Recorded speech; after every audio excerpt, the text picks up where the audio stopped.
नमस्कार साथियों, welcome to L1 classes.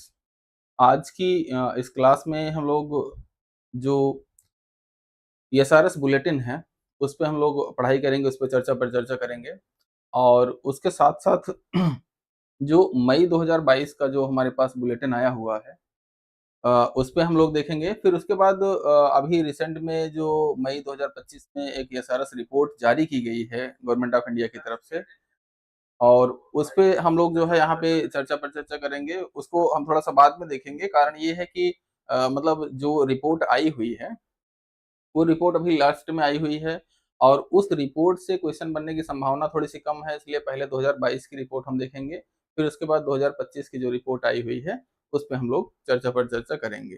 ठीक है? तो आइए अब यहाँ पे देखते हैं हम लोग ये हमारा एल1 क्लासेस का यूट्यूब चैनल और ये टेलीग्राम का लिंक। अगर आप L1 Prayagraj L1 classes Prayagraj अगर आप सर्च करते हैं तो इस लोगों के साथ आपको ऐप मिलेगा जिस पर रजिस्टर करके हमारे जो कोर्सेज चल रहे हैं उन पे उनसे संबंधित सारी जानकारी प्राप्त कर सकते हैं। ठीक है? तो ये हमारा जो मई 2022 का एसआरएस बुलेटिन है इस पे हम लोग आने से पहले एक संक्षिप्त जानकारी आपको ये दे देते हैं कि इस पे जो क्वेश्चनायर रहेगा इस पे जो प्रैक्टिस सेट रहेगा वो प्रैक्टिस सेट वाले सेक्शन में अपडेट कर दिया जाएगा और इस पे जो भी क्वेश्चंस रहेंगे उनको बता दिया जाएगा आपको। और फिर यहाँ पे जो ये 2 पार्ट में हम पढ़ेंगे। पार्ट 1 अभी हम लोग पढ़ रहे हैं, पार्ट 2 हम थोड़े कुछ दिनों बाद पढ़ेंगे और कोशिश ये हमारी रहेगी कि जो हमारे पास यहाँ पे डेटा है जो एसआरएस बुलेटिन का डेटा है उससे संबंधित जो जानकारी है, वो हमें मतलब दोनों पार्ट में कंप्लीट कर लें हम लोग। ठीक है? तो अब हम लोग यहाँ पे कुछ स्टार्ट करते हैं। यहाँ पे जो हमारे पास सैंपल रजिस्ट्रेशन सिस्टम है, जो हमारे पास जो डेटा आता है ये डेटा हमारे पास 2022 का है और ये डेटा जब हम यहाँ देखते हैं तो ये सैंपल रजिस्ट्रेशन सिस्टम जो है report nation wide demographic survey of India के माध्यम से मतलब ये रिलीज की जाती है और ये एक एनुअल रिपोर्ट है। मतलब ये भले ही 2 साल 3 साल बाद जारी की जाती है लेकिन एनुअल बेसिस पे जारी की जाती है। जैसे जो ये रिपोर्ट हम पढ़ने जा रहे हैं ये 2020 के डेटा पे बेस्ड है, 18 से 20 का डेटा है उसमें यूज़ किया गया है और जो 2025 की रिपोर्ट जो आई हुई है उसमें 2021 का डेटा यूज़ किया गया है, मतलब रेफरेंस ईयर 2019 और 21। ठीक है? तो यहाँ पे अब इसमें ये जो सैंपल रजिस्ट्रेशन सिस्टम होता है इसमें मेनली हम लोग कवर करते हैं बर्थ, डेथ, इन्फेंट मोर्टेलिटी और other fertility and mortality indicators को हम यहाँ पे शामिल करते हैं। ठीक है? तो अब यहाँ पे देखेंगे हमारे पास क्या है कि यहाँ पे जो हमारे पास पर्पज है civil registration system to generate accurate vital statistics, जहाँ पे नागरिक पंजीकरण सीआरएस जो रिपोर्ट होती है वो अधूरी होती है, वहां पर हम इस डेटा के माध्यम से जो डिफरेंट इंडिकेटर्स होते हैं उनको हम लोग यहाँ पे निकालते हैं और फाइंड आउट करते हैं। ठीक है? अब ये रिपोर्ट जो है ये report registrar general of India जो भारत सरकार के होम मंत्रालय जो मिनिस्ट्री ऑफ होम अफेयर्स है इसके अंतर्गत काम करता है। एक डिपार्टमेंट है गवर्नमेंट ऑफ इंडिया का और इसी डिपार्टमेंट के माध्यम से सारी रिपोर्ट्स जो है जारी की जाती हैं। ठीक है? अब इसके बाद यहाँ पे देखेंगे तो हमारे पास जो रजिस्ट्रार जनरल ऑफ इंडिया जो डिपार्टमेंट है गवर्नमेंट ऑफ इंडिया का, इसको हम देखते हैं तो ये कहाँ से मतलब आया हुआ है। तो जो रजिस्ट्रार जनरल ऑफ इंडिया है इसको 1949 में मिनिस्ट्री ऑफ होम अफेयर्स के तहत इसको इस्टेब्लिश किया गया था और ये जो हमारे पास डेटा है ये सेंसस ऑफ इंडिया और लिंग्विस्टिक अगर कोई सर्वे है भारत का तो उसमें ये पार्टिसिपेट करता है। ठीक है?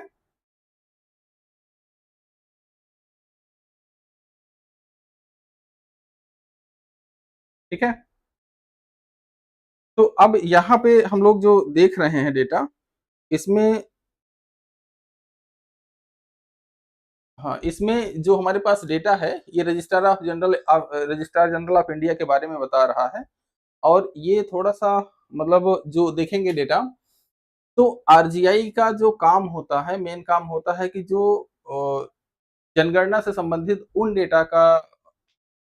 डेटास को संभाल के रखना जो नागरिकता से संबंधित होते हैं। जैसे नेशनल पॉपुलेशन रजिस्टर का काम जो है वो आरजीआई के माध्यम से किया जाता है, जनगणना का काम आरजीआई के माध्यम से किया जाता है, और जितने भी जैसे मतलब हेल्थ इंडिकेटर्स होते हैं, हेल्थ इंडिकेटर मतलब एक तरीके से कहा जाए कि जो बुनियादी हेल्थ इंडिकेटर्स होते हैं, जैसे mortality rate, infant mortality rate, neonatal जो मॉर्टेलिटी रेट्स होती हैं, इस तरीके की सभी रेट्स का कैलकुलेशन का जो काम होता है, ये हमारा होम मंत्रालय के तहत आरजीआई द्वारा किया जाता है।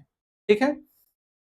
आरजीआई जो है ये हेडेड बाय एक सीनियर सिविल सर्वेंट द्वारा इसको हेड किया जाता है, जो ज्वाइंट सेक्रेटरी रैंक का यहाँ पे कर्मचारी होता है, ठीक है, या ऑफिशियल होता है, ठीक है, गवर्नमेंट ऑफ इंडिया का। और यहाँ पर एक चीज यहाँ पे और ध्यान की, आरजीआई क्या करता है इन डेटास को, एक्ट, पीडी एक्ट का मतलब क्या हो गया कि रजिस्ट्रेशन ऑफ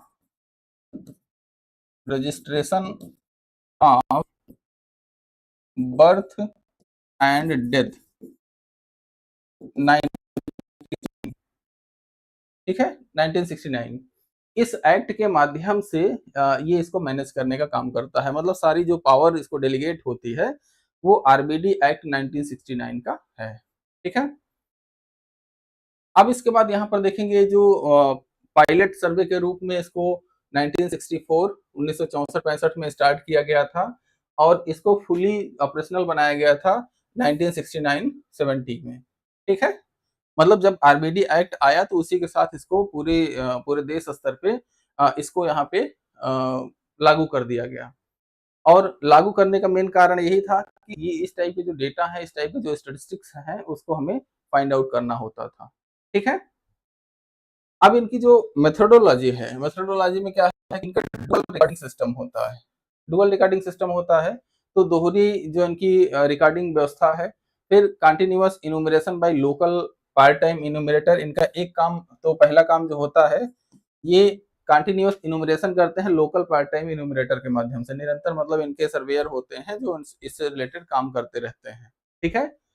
और दूसरा इनका जो काम होता है, हाफ ईयरली रिट्रोस्पेक्टिव सर्वे करते हैं बाय एन इंडिपेंडेंट सुपरवाइजर।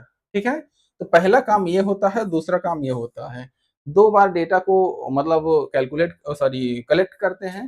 फिर जो डुअल रिकॉर्डिंग सिस्टम की विधि होती है, उस विधि के माध्यम से ये डाटा फाइनलाइज होता है और उसकी रिपोर्ट वहां पे दी जाती है।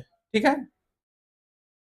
अब इसमें देखेंगे तो यहाँ पे जो मैकेनिज्म होता है, इसमें वेरिफिकेशन और एक्यूरेसी को मेंटेन करने के लिए एक मैचिंग और वेरिफिकेशन टेक्निक होती है, जिसके माध्यम से इसकी एक्यूरेसी को मेंटेन किया जाता है।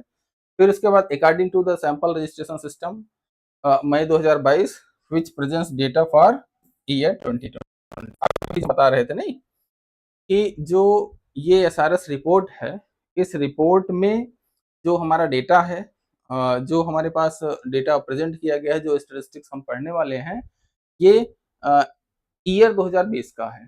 ठीक है। अब इसके बाद यहाँ पर देखते हैं कि this bulletin presents estimates of birth rate, death rate, natural growth rate, infant mortality rate for the year 2020 for India and states, और फिर इसके बाद for its state and union territories. ठीक है। और फिर एक इसमें 3 तरीके के जो मतलब क्लासिफिकेशन किए गए हैं, बिगर स्टेट का, फिर स्मॉलर स्टेट का, फिर यूनियन टेरिटरी यूटीज का मतलब यूनियन टेरिटरीज का। तो इसमें क्या है कि बिगर स्टेट उन स्टेट को कहा गया है जिनकी जनसंख्या 10 मिलियन या उससे अधिक है। मतलब 1 करोड़ से अधिक जनसंख्या वाले जो हमारे पास राज्य हैं, जो भारत के राज्य हैं, उनको बिगर स्टेट कहा गया। फिर उससे छोटे मतलब 1 करोड़ से कम जनसंख्या वाले जो स्टेट हैं, उनको कहा गया कि ये हमारे स्मॉलर स्टेट हैं। फिर उसके बाद यूटीज जो हैं भारत में, उनका अलग से यहाँ पे सर्वे किया गया, या उनके लिए अलग इंडिकेटर्स बनाए गए हैं। ठीक है। अब इस डेटा के अनुसार जो 2020 का ये डेटा है, और मतलब जो रिपोर्ट है मई 2022 की, जिसमें रेफरेंस ईयर जो 2020 का डेटा लिया गया है, उसमें बर्थ रेट जो है 19.5 है, 19.5 यहाँ पे बर्थ रेट है पर 1000 पीपल पे, ठीक है। और फिर इसके बाद जो डेथ रेट है ये 6.0 है और पर 1000 पर्सन पे या 1000 पीपल सॉरी पॉपुलेशन पे, ठीक है। फिर इन्फेंट मोर्टेलिटी रेट है ये 28 है और ये भी 1000 लाइव बर्थ पे है, ठीक है। तो इस तरीके से तीन जो बर्थ रेट डेथ रेट है ये डेटा पूछा गया है, कई बार आपसे स्टैटिस्टिक्स वाले पोर्शन में पूछा गया है कि जो ये डेट है, जो ये रेट है, बर्थ रेट हुआ, डेथ रेट हुआ, इन्फेंट मोर्टेलिटी रेट हुआ, आगे भी कई रेट्स हम पढ़ने वाले हैं जिसमें आपको बताया जाएगा कि जो नियोनेटल डेथ रेट है या फिर इस तरीके से जो एक लाइफ एक्सपेक्टेंसी है, ये आगे जो रेट्स आएंगे उस पर हम चर्चा करेंगे।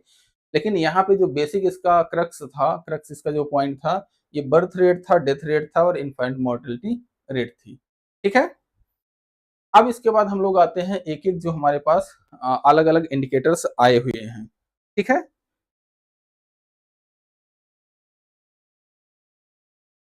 अलग जो हमारे पास इंडिकेटर्स हैं इनमें देखते हैं। तो इसमें जो पहला इंडिकेटर है कि population in age 60 and above.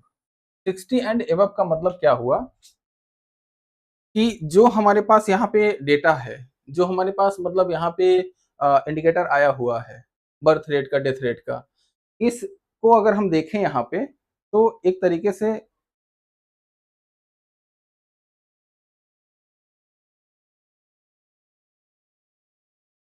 इस पे देखेंगे तो हमारे पास जो स्टेट्स हैं, केरला में सबसे ज्यादा यहाँ पर देखेंगे तो एज्ड पॉपुलेशन है, मतलब 60 एंड एबव के लोगों की जो संख्या है, जो परसेंटेज है, वो सबसे ज्यादा केरला में है। फिर उसके बाद तमिलनाडु में है और हिमाचल प्रदेश में है। तो ये सीक्वेंस, ये पोर्शन आपसे पूछा गया है पिछले जून वाले एग्जाम में कि भारत में जो 60 प्लस एज की पॉपुलेशन सबसे ज्यादा परसेंटेज किसका है, किस स्टेट का है, तो केरला का है। केरल में ये परसेंटेज ज्यादा होने का कारण इसलिए है कि वहाँ पे हेल्थ केयर फैसिलिटीज जो है अच्छी हैं। पूरे देश में जितनी भी हेल्थ केयर फैसिलिटीज हैं, मतलब जो रूरल स्तर पर, अर्बन स्तर पे, जो हर लेवल पे अगर देखा जाए तो सबसे बेस्ट अगर हेल्थ केयर सिस्टम की बात की जाए तो वो केरला का, तमिलनाडु का, इन्हीं सब मतलब राज्यों का है, ठीक है। फिर उसके बाद तमिलनाडु में 60 प्लस जो पॉपुलेशन है उसकी परसेंटेज 12.9 है। फिर हिमाचल में 12.3 है, ठीक है। अब आज जो हमारे पास है कि states with lowest proportion of elderly population. तो लोवेस्ट में क्या है कि लोवेस्ट में देखेंगे बिहार की पॉपुलेशन, मतलब जो एल्डरली पॉपुलेशन है उसकी सबसे कम है। फिर आसाम की है, फिर उसके बाद दिल्ली की है, ठीक है। तो लोवेस्ट एल्डरली पॉपुलेशन की सबसे कम जो परसेंटेज है वो कहाँ पे है, वो बिहार में है, ठीक है। अब इसके बाद हम आते हैं यहाँ पे जो हमारे पास percentage distribution of population aged more than 10 year by marital status. ये जो डेटा है ये बताता है कि मैरिटल स्टेटस के माध्यम से, या मैरिटल स्टेटस क्या है पूरे देश का, जो हमारे पास 10 ईयर या उससे ऊपर के जो लोग हैं, जो भारत में रहने वाले लोग हैं, जो 10 साल से ऊपर की एज वाले हैं, उनके मैरिटल स्टेटस क्या है। तो मैरिटल स्टेटस देखेंगे तो यहाँ पे करेंटली मैरिड जो लोगों की संख्या है 53% है, नेवर मैरिड की संख्या 41% है, और विडो जो है वो 5% है, और डाइवोर्स्ड या सेपरेटेड जो केसेस वो यहाँ पे 1% है। तो एक चीज यहाँ पे ध्यान में रखिएगा कि जो जनगणना हुई थी 2011 की, उसमें इस पे भी अभी एक डेटा पूछा गया था आपसे कि भारत में जो मैरिटल स्टेटस है वो कितने पार्ट में डिवाइडेड है या कितने टाइप का होता है। तो जो जनगणना 2011 का जो डेटा था उसमें उसके इसको बेस बना के क्वेश्चन पूछा गया था, तो उसमें यही चार जो ग्रुप दिए गए हैं, यही चार वहां पे मैरिटल स्टेटस भी शो करते हैं, ठीक है। Currently married, never married, window, divorced या सेपरेटेड, ये चार मैरिटल स्टेटस उसमें होते हैं। अब आगे भविष्य में जो गवर्नमेंट ऑफ इंडिया का जो प्लान है, लिव इन रिलेशनशिप में जो कुछ लोग रहते हैं तो उनको भी शामिल करने का प्लान है, तो उनके लिए भी एक कैटेगरी यहाँ से अलग बनाई जाए। लेकिन आज तक की, आज प्रेजेंट तक की डेट में अभी लिव इन रिलेशनशिप को एक वैलिड जो है मतलब आधार नहीं दिया गया है गवर्नमेंट ऑफ इंडिया के द्वारा in case of census data, ठीक है। तो यहाँ पे इसीलिए बोला जा रहा है कि ये चार तरीके होते हैं यहाँ पे मतलब अलग अलग कैटेगरीज को मैरिटल स्टेटस को डिफाइन करने। अब यहाँ पे हम लोग आते हैं crude birth rate. Crude birth rate देखेंगे तो क्रूड बर्थ रेट क्या होती है कि 1000 लोगों पे जो टोटल डेथ है, टोटल डेथ पर 1000 पीपुल, इसको हम कहते हैं क्रूड डेथ रेट। ठीक है, तो भारत में जो क्रूड डेथ रेट 19.5 है। ठीक है, रूरल एरिया में यही जो CBR sorry crude birth rate है, डेथ रेट नहीं सॉरी, क्रूड बर्थ रेट है।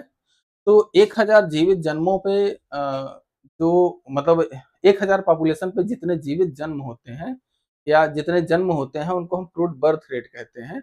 डेथ रेट का भी कंसेप्ट आगे आएगा।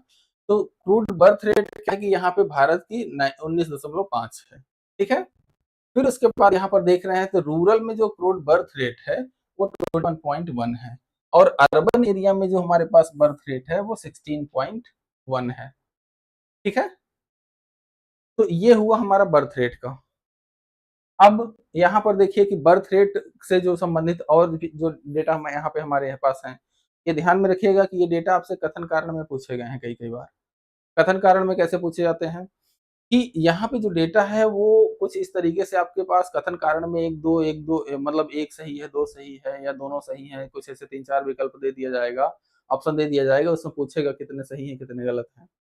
तो यहाँ पर जो डेटा, ये जो डेटा लिखा गया है ये उसी से रिलेटेड है।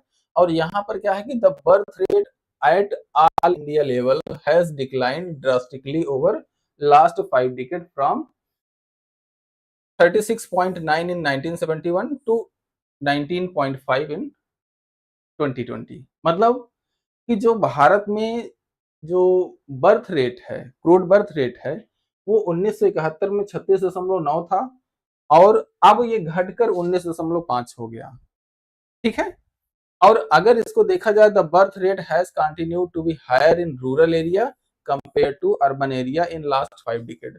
पिछले 5 दशकों में जो हमारे पास यहाँ पे बर्थ रेट में जो एक कंपैरिजन है वो रूरल एरिया में हमें ज्यादा रहा है with respect to urban area.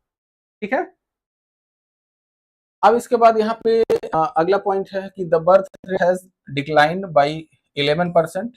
ये ध्यान में रखिएगा, पिछले एक दशक में लास्ट वन डिकेड में 11% से घटी है और 2011 में हमारा जो बर्थ रेट था यहाँ पे ये 21.8 था और टाइम में मतलब जो डेटा है 2020 का उसमें 19.5 हमारी बर्थ रेट आई थी, जिसका डिफरेंस निकाल के परसेंटेज निकालेंगे तो 11% के आसपास, लगभग 11% के आसपास आएगा। ठीक है, तो पिछले एक दशक में हमारी जो पॉपुलेशन है, हमारी जो पॉपुलेशन का बर्थ रेट है वो 11% से गिरा है। ठीक है, आगे हमारे पास जो बर्थ रेट है, birth rate decline in rural area is 23.3 to 21.1। ठीक है, अबाउट 9%। मतलब एंड अर्बन एरिया में क्या हुआ है 17.6 से 16.1 हो गया है, ये भी लगभग 9% के आसपास गिरा हुआ है। तो जो मतलब पिछले एक दशक की ही बात हो रही है इन लास्ट डिकेड। ठीक है, लास्ट डिकेड पिछले 10 सालों में अगर देखा जाए तो जो रूरल बर्थ रेट है वो भी 9% के आसपास गिरा है और अर्बन बर्थ रेट भी 9% के आसपास कम हुआ है। ठीक है, इसको इससे कंफ्यूजन मत होइएगा कि यहाँ भी 9% है, यहाँ भी 9% है, ये 11% कैसे हो गया। ये 9% रूरल एरिया का है। रूरल में क्या है कि बर्थ रेट ज्यादा है, तो बर्थ रेट ज्यादा है तो उसका परसेंटेज यहाँ और निकालेंगे और फिर यहाँ सॉरी इसका नंबर निकालेंगे और इसके बाद यहाँ पे जो अर्बन एरिया है उस अर्बन एरिया में अगर यहाँ पे हम नंबर निकालेंगे, दोनों नंबर को मिक्स करके परसेंटेज निकालेंगे तो लगभग 11% आता है। ठीक है, फिर टोटल पॉपुलेशन से देखते हैं।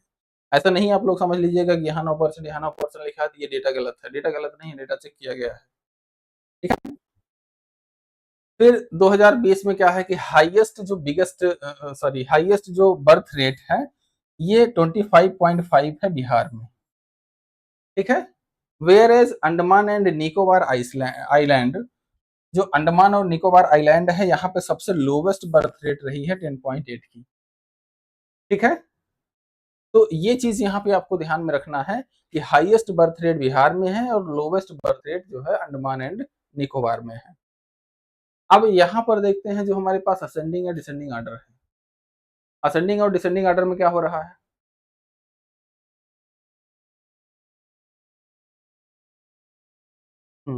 असेंडिंग या डिसेंडिंग ऑर्डर में देखते हैं तो यहाँ पे क्या है कि टॉप 5 स्टेट्स डिसेंडिंग ऑर्डर। तो सबसे ज्यादा जो बर्थ रेट है वो बिहार का है, फिर यूपी का है, फिर एमपी का है, राजस्थान का है, फिर मेघालय का है। ठीक है, तो यहाँ पर देखेंगे तो जो बर्थ बिहार में क्या है, बर्थ रेट 25.5 है, उत्तर प्रदेश में 25.1 है, मध्य प्रदेश में 24.1 है, राजस्थान में 23.5 है और मेघालय में 22.9 है।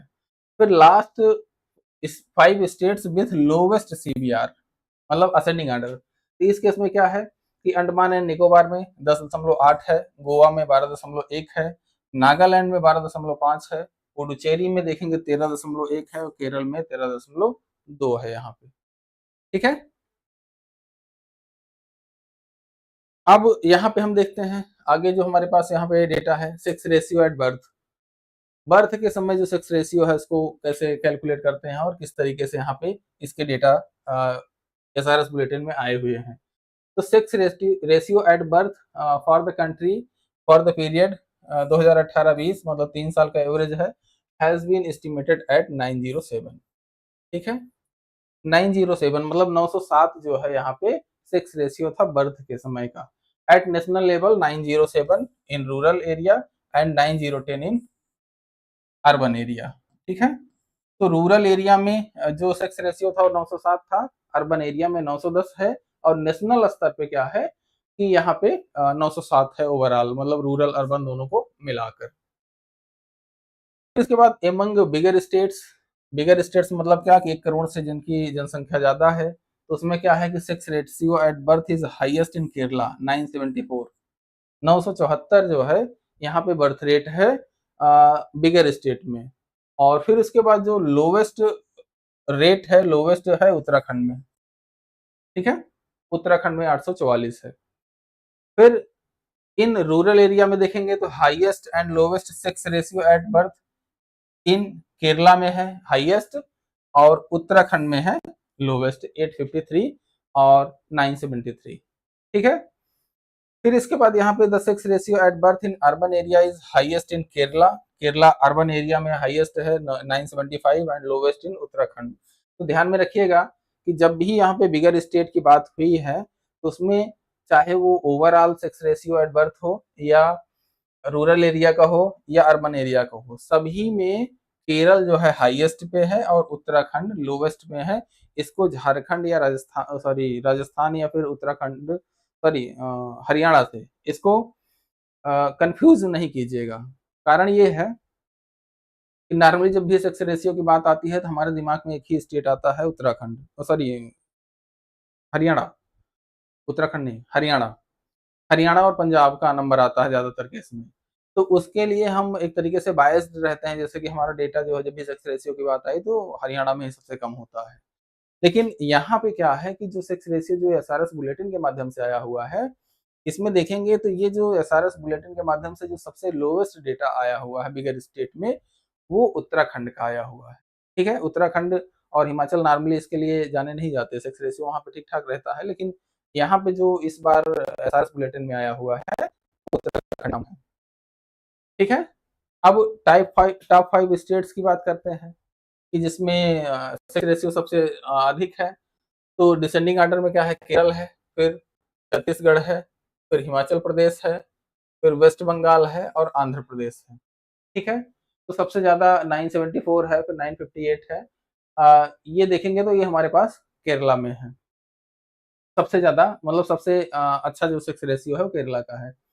फिर बॉटम पे क्या है कि बॉटम में क्या है कि यहाँ पे देखेंगे तो सबसे जो बेकार या सबसे कम जो सेक्स रेशियो है यहाँ पे उत्तराखंड का है, फिर दिल्ली का है, फिर हरियाणा का है, फिर महाराष्ट्र का है, फिर गुजरात का है। ठीक है, तो ये चीज यहाँ पे थोड़ा सा ध्यान में रखिएगा। अब इसके बाद यहाँ पे हम लोग आते हैं रूरल एरिया में जो सेक्स रेशियो है, इसमें क्या है कि टॉप 5 में क्या है कि केरल है, दिल्ली है, छत्तीसगढ़ है, फिर कर्नाटका और वेस्ट बंगाल का नंबर आता है।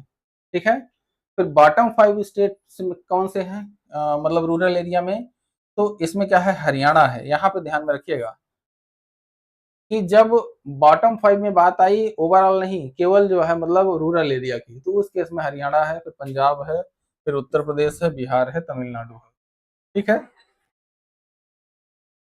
अब इसके बाद अर्बन एरिया में सेक्स रेशियो की देखेंगे, तो अर्बन एरिया में से जो सेक्स रेशियो है, यहाँ पे बॉटम पहले लिख दिया गया है, ध्यान में रखिएगा।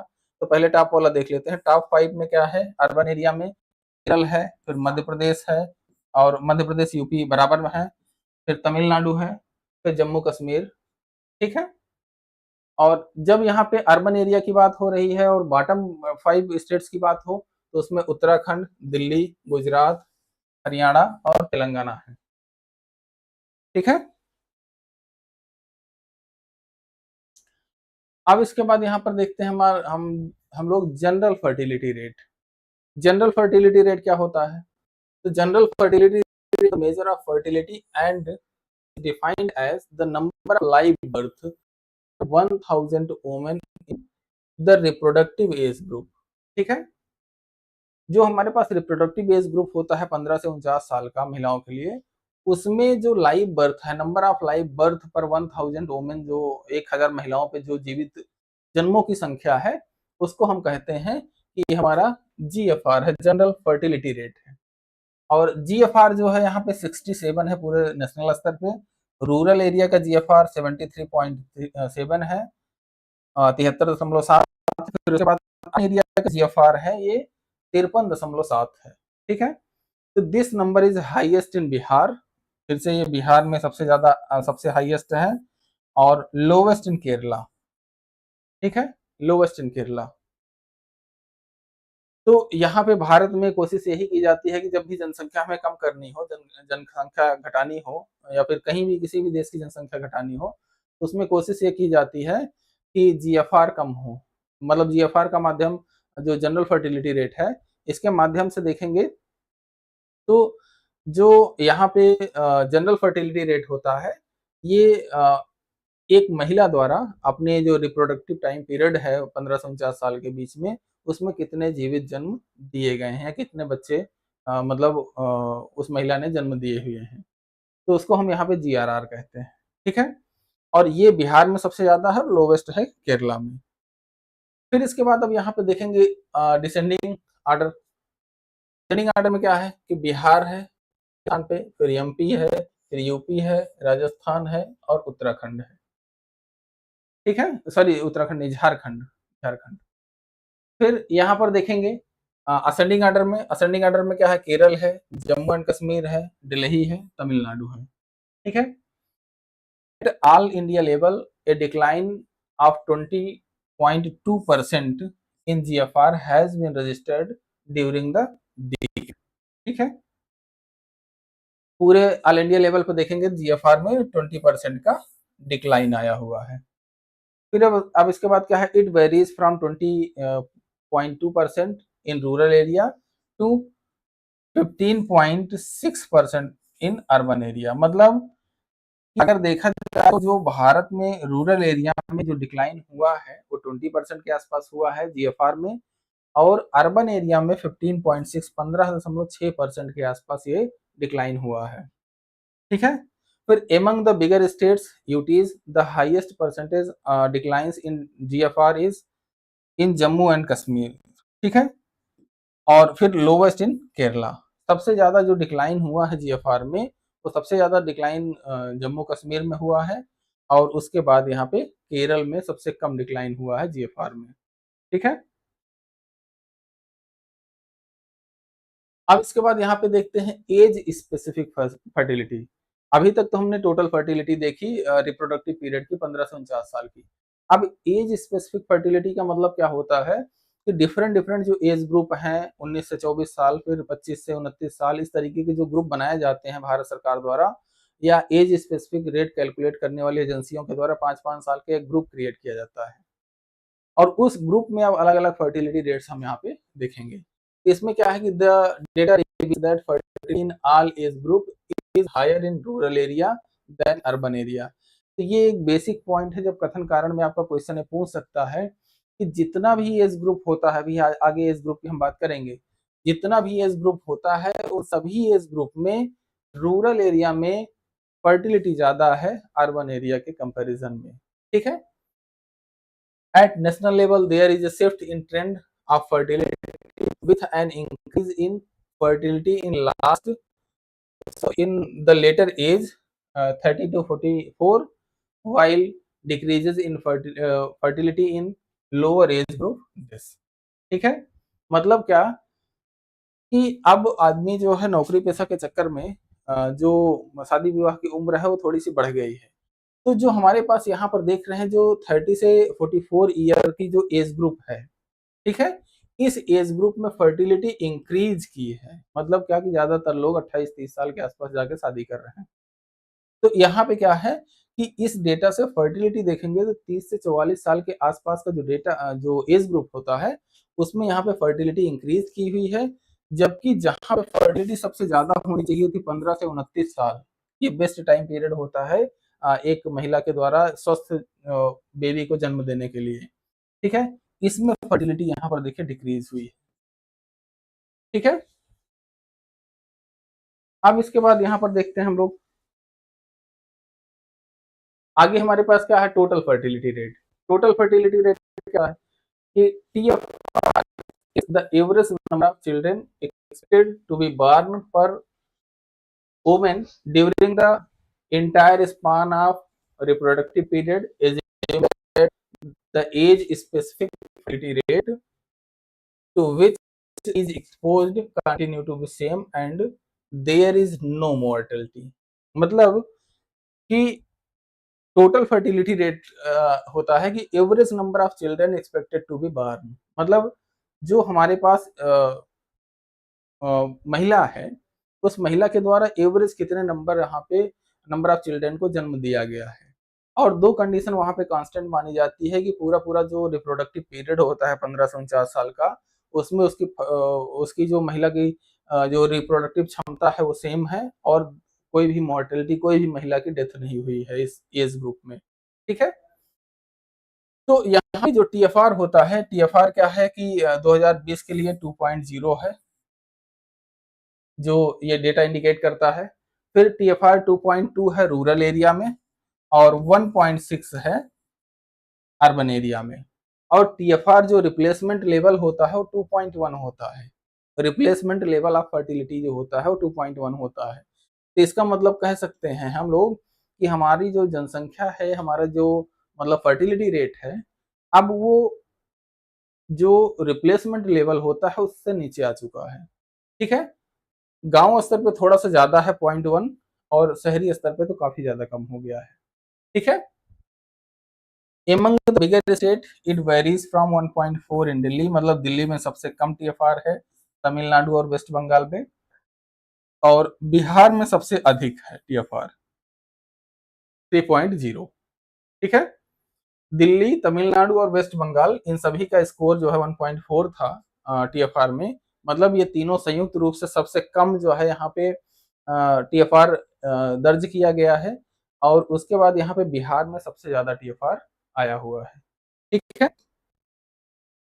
अब इसके बाद यहाँ पर देखते हैं रूरल एरिया में लोवेस्ट TFR क्या है, 1.4 इन दिल्ली, तमिलनाडु हाईएस्ट TFR 3.1 है इन बिहार। रूरल एरिया की ध्यान दीजिएगा, यहाँ पर जो बात हुई थी पीछे स्लाइड में, यहाँ पर जो बात हुई थी ये 3.0 ये ओवरऑल है पूरे पूरे मतलब मेल फीमेल मिला के।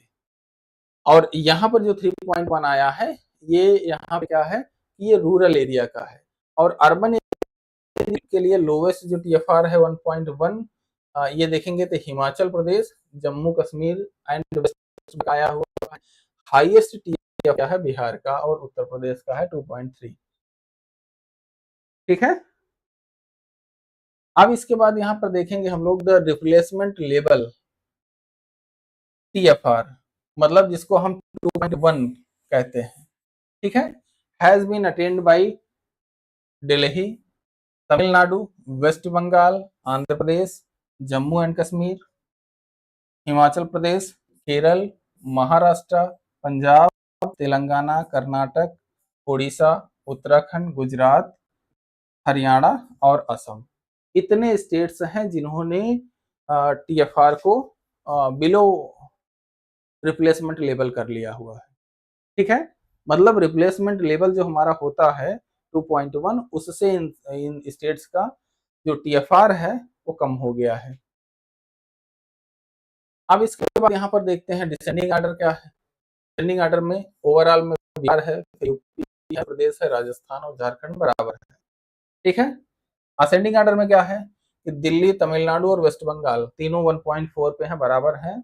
जम्मू कश्मीर और आंध्र प्रदेश और हिमाचल प्रदेश, महाराष्ट्र, पंजाब, तेलंगाना आपस में बराबर है। ठीक है, तो ये असेंडिंग ऑर्डर हो गया, ये डिसेंडिंग ऑर्डर हो गया।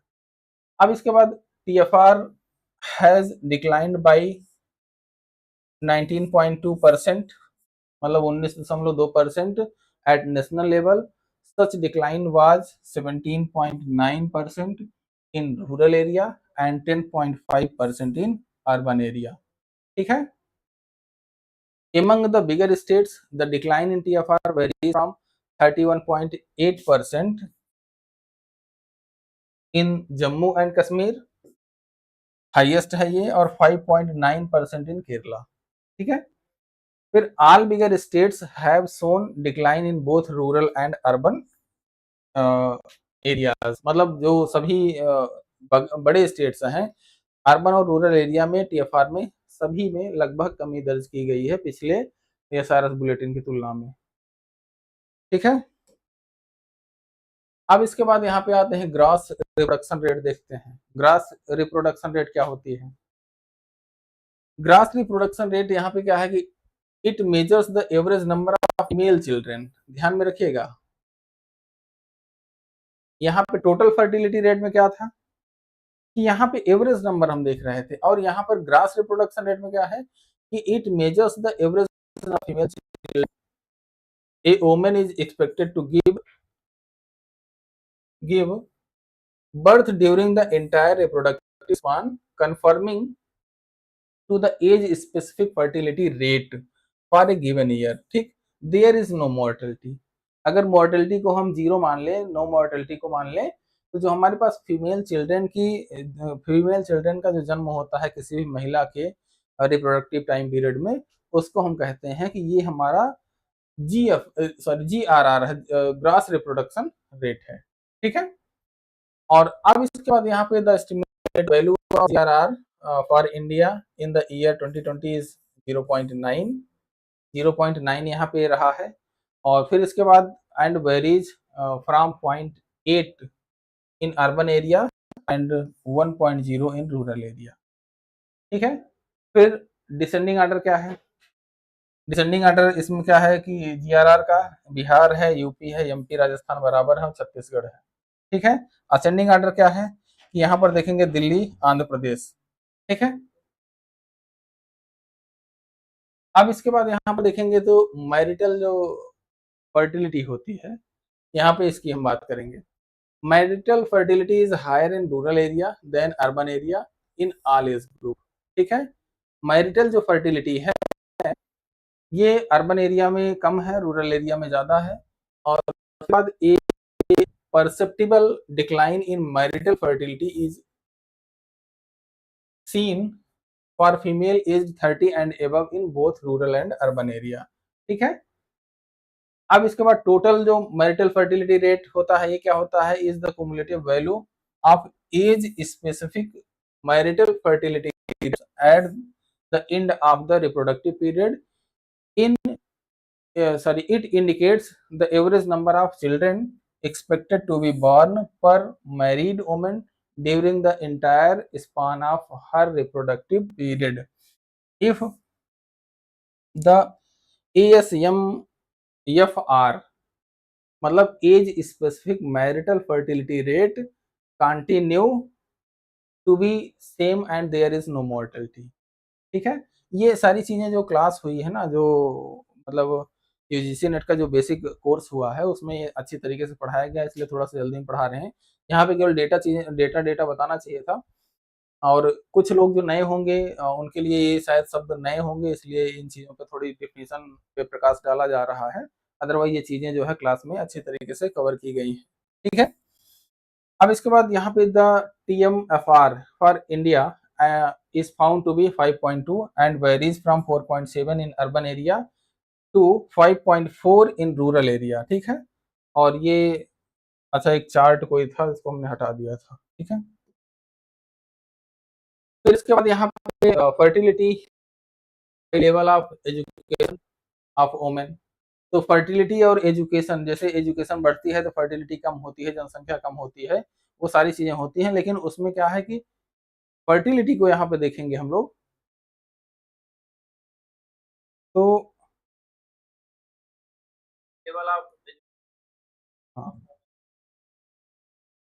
तो यहाँ पे फर्टिलिटी एजुकेशन का एक दूसरे का जो साथ होता है उसको देखते हैं। तो यहाँ पर देखेंगे eight of the female population is reported illiterate against 89.2% is literate category। मतलब जो अनपढ़ महिलाओं की जो उनका जो परसेंटेज है वो 10.8% है और जो लिटरेट महिलाएं हैं वो 89.2% है। ठीक है, about 19.4% rated up to class 10। ये जो 89.2% महिलाएं हैं, इसमें से अगर देखा जाए तो 19.4% के हैं ये 10वीं तक पढ़ी है। 19.4% महिलाएं 10वीं तक पढ़ी हैं, क्लास एक्स मतलब 10 तक। फिर इसके बाद 13% जो महिलाएं हैं ये 12th तक पढ़ी हुई हैं और 9.9% जो महिलाएं हैं ये इनका जो ग्रेजुएशन है या एबव लेवल पर सॉरी ये 9.9% जो महिलाएं हैं ग्रेजुएशन और इससे ऊपर की एजुकेशन कंप्लीट की हुई है। ठीक है, among the illiterate Kerala 0.4 has the lowest and Bihar 20.7% has the highest percentage of illiterate women in the age group 15 to 49। ठीक है, तो ये जो मतलब जो महिलाएं पढ़ी लिखी नहीं है उसमें सबसे कम परसेंटेज कहाँ पे है, केरल में है, और सबसे अधिक जो परसेंटेज है ये कहाँ पे है, बिहार में। ठीक है, अब इसके बाद यहाँ पर देखिए आगे, fertility attains the peak 25 to 29 in both rural and urban area for literate population, whereas it at the peak in the age group 20 to 24 for illiterate females in both urban and rural area. ठीक है, तो मतलब fertility जो attain की जा रही है सबसे जो पीक पे पहुंच रही है वो 25 से 29 साल है। रूरल और अर्बन एरिया में दोनों पीक पर है, लिटरेट महिलाओं में जो पढ़ी लिखी महिलाएं हैं, और जो पढ़ी लिखी महिलाएं नहीं हैं उनमें 20 से 24 साल में ये फर्टिलिटी सबसे ज्यादा पीक पे है। ठीक है, on average illiterate women have higher level of age specific rate than literate। ठीक है, within the literate group there is a general decline in the fertility rate with the increase in the educational status both in rural and urban area। मतलब जैसे जैसे महिलाओं का educational स्तर बढ़ रहा है वैसे वैसे यहाँ पर जो फर्टिलिटी है वो कम होती जा रही है। ठीक है, फिर आगे क्या है, at national level total fertility rate for the women having education status illiterate for 2020 is 3.1। This is much higher than literate among the women। अब इसके बाद अटेंशन एट डिलीवरी के टाइम, डिलीवरी के टाइम जो महिलाएं मेडिकल अटेंशन को प्राप्त करती हैं उनकी यहाँ पे बातें हो रही है। तो यहाँ पर देखेंगे तो जो यहाँ पे महिलाएं हैं यहाँ पे क्या है कि at the national level 54.6% birth were attend by government hospitals. मतलब 54% जो गवर्नमेंट हॉस्पिटल सॉरी बर्थ है, जो महिलाएं डिलीवरी जिनकी होती है वहां पे गवर्नमेंट हॉस्पिटल के द्वारा अटेंड की जाती है, और ये 54% रूरल एरिया में है और 56% अर्बन एरिया में है। ठीक है, और यहाँ पे बिगर स्टेट में देखेंगे तो सबसे ज्यादा जो मतलब वेरिएशन है 40% के आसपास महिलाएं जो है गवर्नमेंट हॉस्पिटल में डिलीवरी सुविधा का लाभ उठाते हैं और 70% 70.9% इन राजस्थान, मतलब सबसे अधिक अगर देखा जाए तो राजस्थान का है।